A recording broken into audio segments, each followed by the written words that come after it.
സുന്നീന്ന് പറയാം. സുന്നി എന്ന് പറഞ്ഞാൽ ചിലർ പറയും ചാപ്പാട്ടറാമന്മാര്. ആർക്കവിടെ കാറ്റടിച്ചിട്ടുണ്ട്? തിന്നാത്ത മനുഷ്യന്മാരാരാ? അതൊക്കെ ഒരു ഇതാണല്ലോ. സുന്നികൾ എന്നാണ് ഓൾക്ക് തിന്നണം. ആർക്കവിടെ കാറ്റടിച്ചിട്ട് ജീവിക്കണവരാരാ?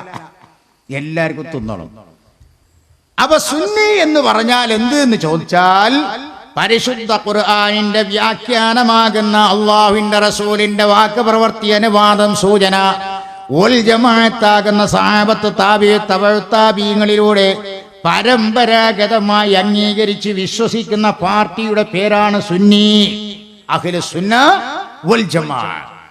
അഹ്ലു സുന്നത്തി വ സഹാബത്തി എന്നല്ലല്ലോ പറയുന്നത്, അഹ്ലു സുന്നത്തി വൽ ജമാഅ. ഈ വൽ ജമാഅ എന്തിനു പറഞ്ഞു? അത് നബിയുടെ സഹാബത്തിനെ മാത്രമല്ല, താബിഈകൾ, തബഉ താബിഈങ്ങൾ മുതൽച്ച് നമ്മളെ വന്യരായ ഉസ്താദുമാർ വരെയുള്ള എല്ലാ ആളുകളെയും ഉൾക്കൊള്ളിക്കാൻ വേണ്ടിയാണ് വൽ ജമാഅ എന്ന് പറയുന്ന പ്രയോഗം കൊണ്ടുവന്നത്. അഹ്ലു സുന്നത്തി വൽ ജമാഅ. ഈ മാർഗം സ്വീകരിക്കാതെ നമുക്ക് വല്ല വകുപ്പുണ്ടോ? അപ്പൊ നമ്മളെ പൂർവികന്മാരായ ആളുകളെ സ്വീകരിക്കൽ അനിവാര്യമാണ് എന്ന് തീർച്ച. സഹോദര, ഇന്നെന്താ ദിവസം? ഓർമ്മയില്ലേട്ട. ഇന്നത്തെ ദിവസം എന്താ? ഇന്നത്തെ ദിവസത്തിന്റെ പേരെന്താ? ഇന്ന് നമുക്ക് ആർക്കും ഓർമ്മയില്ലേ? ഇതേതാ ദിവസം? ശനിയാഴ്ച. ശരിയാ, ഇന്ന് ശനിയാഴ്ചയാണ്.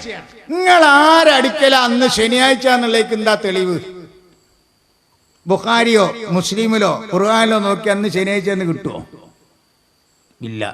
ഇന്ന് ശനിയാഴ്ച എന്നുള്ളേക്ക് എന്താ തെളിവ്? ഇന്നലെ വെള്ളിയാഴ്ച ആയിരുന്നു അല്ലേ? അപ്പൊ പൂർവികനായ വെള്ളിയാഴ്ച ഉണ്ടായതുകൊണ്ടാണ് പിൻഗാമിയ എന്ന ശനിയാഴ്ചക്ക് നിലനിൽപ്പുള്ളത്. ഇതിന് വാദപ്രതിവാദത്തിന്റെ ആവശ്യമുണ്ടോ? പിൻഗാമിയാകുന്ന ശനിയാഴ്ച എന്ന് പറയുന്ന ആളിവിടെ ഉണ്ടാകാൻ ഇതിന്റെ തെളിവെന്താ? മുൻഗാമിയാകുന്ന വെള്ളിയാഴ്ചയാ. ഇന്നലെ വെള്ളിയാഴ്ചയാണോ എന്നുള്ളതിക്ക് തെളിവോ?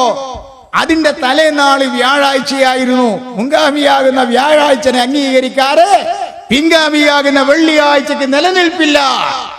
അതുകൊണ്ടാണ് ഞങ്ങൾ പറയുന്നത്, മുൻഗാമികളായ മഹത്തുക്കളെ അംഗീകരിക്കാതെ പിൻഗാമികളാകുന്ന നമുക്ക് ഇസ്ലാമിന്റെ പേരിൽ അഡ്രസ് ഇല്ല. ഇതാണ് സുന്നത്ത് ജമാഅത്തിന്റെ ആശയങ്ങൾ. ഈ യാഥാർത്ഥ്യങ്ങൾ നിഷേധിക്കാൻ സാധ്യമാണോ എന്ന് നിങ്ങൾ ചിന്തിച്ചു നോക്ക്. അപ്പൊ മുൻഗാമിനെ സ്വീകരിക്കൽ പിൻഗാമിക്ക് നിർബന്ധം. ഇവര് പറയണ്ടല്ലോ ഈ തഖ്ലീദ് പാടില്ല, തഖ്ലീദ് പാടില്ല. ആര് പറഞ്ഞു തഖ്ലീദ് പാടില്ല? ഞമ്മളെ വാപ്പയാണെന്ന് ഉമ്മാനെ തഖ്ലീദ് ചെയ്യാതെ കിട്ടുമോ?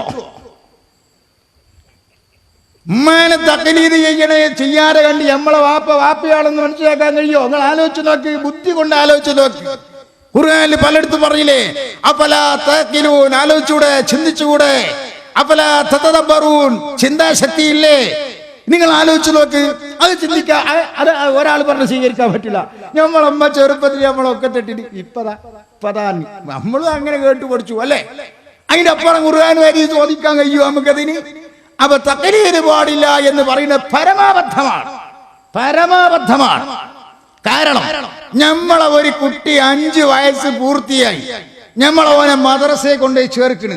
മുജാഹിദിന്റെ മദ്രസ ആയാലും സുന്നിന്റെ മദ്രസ ആയാലും ഏത് മദ്രസ ആട്ടെ, മദ്രസയെ കൊണ്ടുപോയി ചേർക്കുമ്പോ ഉസ്താദ് എഴുതി കൊടുക്കുന്നു, അലിഫ് എന്ന് എഴുതി കൊടുക്കുന്നു.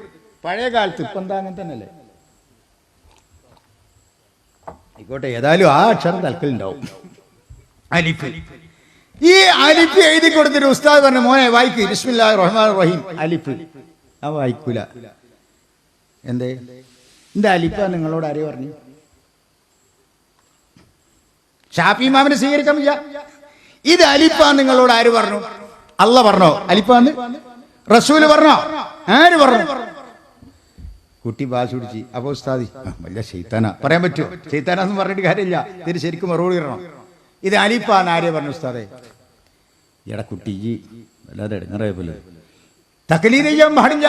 ഇന്ന ആള് പറഞ്ഞു പറയാൻ പറ്റില്ലല്ലോ, നേർക്ക് നേരെ വരണ്ടേ? അല്ല പറഞ്ഞു കൊടുത്തോ ഇത് അലിഫാന്ന്? അവസാനം എന്ത് ചെയ്യേണ്ടി? കുട്ടി പറയാ, ഇതിന്റെ വല്യപ്പാടെ കുണ്ടമ്പടി ഇതേ കോലത്തിലാ. വല്യപ്പാക്കുണ്ട് യാതൊരു ബടി, ഇത് കുറച്ച് നീളം കുറഞ്ഞെന്ന് മാത്രമേ ഉള്ളൂ. ഞാൻ പറയുന്നു ഇത് ബടിയാണ് ഉസ്താദേ. എന്താ പറയാനുള്ളത്?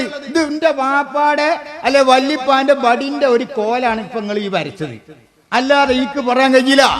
അലിഫ് എന്ന് പറയണമെങ്കിൽ അള്ള നിങ്ങളോട് പറഞ്ഞത് അലിഫാന്ന്. അവസാനം പറയാ, എടാ ചെക്ക, എന്റെ ഉസ്താദ് എനിക്ക് പറഞ്ഞതാ. അപ്പൊ ഉസ്താദിനെ തഖ്ലീദ് ചെയ്യാൻ പറ്റൂടാ? അത് നോക്കണ്ടടാ, കുടുങ്ങിയില്ലേ? ഉസ്താദിനെ തഖ്ലീദ് ചെയ്യാൻ പറ്റുമോ? ഈ ഉസ്താദിനെ എവിടെ കിട്ടി? അയാളെ ഉസ്താദിന് പിന്നെ ഏത് വരെ കിട്ടി? അങ്ങനെ പോകും ഏത് വരെ? മുഖറബുൽ അംലാക്ക് മലക്ക് ജിബ്രീൽ. ഈ റൂട്ട് അംഗീകരിക്കാതെ കണ്ട് ദീൻ ഇവിടെ പ്രചരിപ്പിക്കാൻ സാധ്യമാണോ എന്ന് ബുദ്ധിപരമായി പ്രിയപ്പെട്ട സഹോദരന്മാരെ ആലോചിച്ചു നോക്ക്. ഈ റൂട്ടിനെ അംഗീകരിക്കാതെ കണ്ട് ഇവിടെ ദീൻ പ്രചരിപ്പിക്കാൻ സാധ്യമാണോ? ഇസ്ലാമിന്റെ പേരിൽ തോന്നിയാസം പറഞ്ഞതിന് കുഴപ്പമില്ല. ഈ രൂപത്തിൽ ഇസ്ലാമികമായി അടിസ്ഥാനപരമായി വിശദീകരിക്കാൻ സാധ്യമാണോ? ഈ റൂട്ടാണ് തെറ്റിപ്പോയാൽ ഇല്ല. ഈ മാർഗം സ്വീകരിക്കുന്ന കക്ഷിയുടെ പേരാണ് അഹ്ലുസ് സുന്ന വൽ ജമാഅ. ഇതല്ലാതെ ഏത് വഴിയാണ് നമുക്ക് രക്ഷയുടെ മാർഗമുള്ളത്? പക്ഷേ ഈ മാർഗം കൈവടിഞ്ഞ കക്ഷിയാണ് ആര്? നമ്മളെ മുജാഹിദ് എന്ന് പറയുന്ന കക്ഷി. ഞാൻ 1-2 സാധനം കൊണ്ടുവന്നിട്ടുള്ള ആവശ്യം കൊണ്ടുണ്ട്. കേരള നേതൃത്വത്തിൽ മുജാഹിദീന്റെ ഒരു നേതാവ് ഈ എഴുതിയ പുസ്തകമാണിത്. ഖുത്ബ മദ്ഹബുകളിൽ, ജുമുഅ ഖുത്ബ മദ്ഹബുകളിൽ എന്ന ഈ പുസ്തകം ഞാൻ പറഞ്ഞിടത്തോളം മറന്നു പോകരുത്.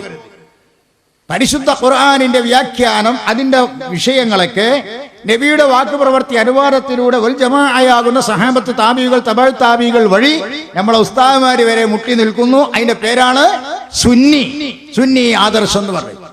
അപ്പൊ ചില ആൾക്കാർ പറയും, എന്തിനാ സുന്നി എന്ന് പറയുന്നത്? ഇസ്ലാം എന്ന് പറഞ്ഞിട്ടാണെങ്കിൽ കുറെ സങ്കുചിതത്വം ഒഴിവാകുമല്ലോ. അത് നല്ലൊരു അഭിപ്രായക്കാരാണ്. ഇസ്ലാം എന്ന് പറഞ്ഞാൽ ആർക്കും പരാതിയില്ല, വളരെ റാഹത്തായി സന്തോഷമായി. അത് ശരിയാണ്. നമ്മളെ പഴയ കാലത്ത് വയസ്സന്മാരൊക്കെ ഉണ്ടല്ലോ സദസ്സിൽ, നമ്മളൊരു തുണിഷാപ്പ് കയറിയിട്ട് ഒരു ബനിയം വേണമെന്ന് പറഞ്ഞാൽ അന്ന് നമ്മളോട് എന്താ ചോദിച്ചിരുന്നത്? കുറച്ച് പഴയ കാലത്ത് ഒരു ബനിയം വേണമെന്ന് പറഞ്ഞാൽ എത്ര ഇഞ്ചാണ് അജറാക്കെ നിങ്ങൾക്ക് വേണ്ടതെന്നാ ചോദിക്കുക തുണിഷാപ്പുകാരൻ. നിങ്ങൾക്ക് എത്ര വലിപ്പമുള്ള ബനിയനാ വേണ്ടത്? ഇന്ന് നിങ്ങൾ ഒരു തുണിഷാപ്പുകാരി ഒരു ബനിയം വേണമെന്ന് പറഞ്ഞാൽ ആദ്യം ചോദിക്കല് കയ്യുള്ളതോ ഇല്ലാത്തോന്നാ. അതെന്താ ചോദിക്കേണ്ടി വന്നത്?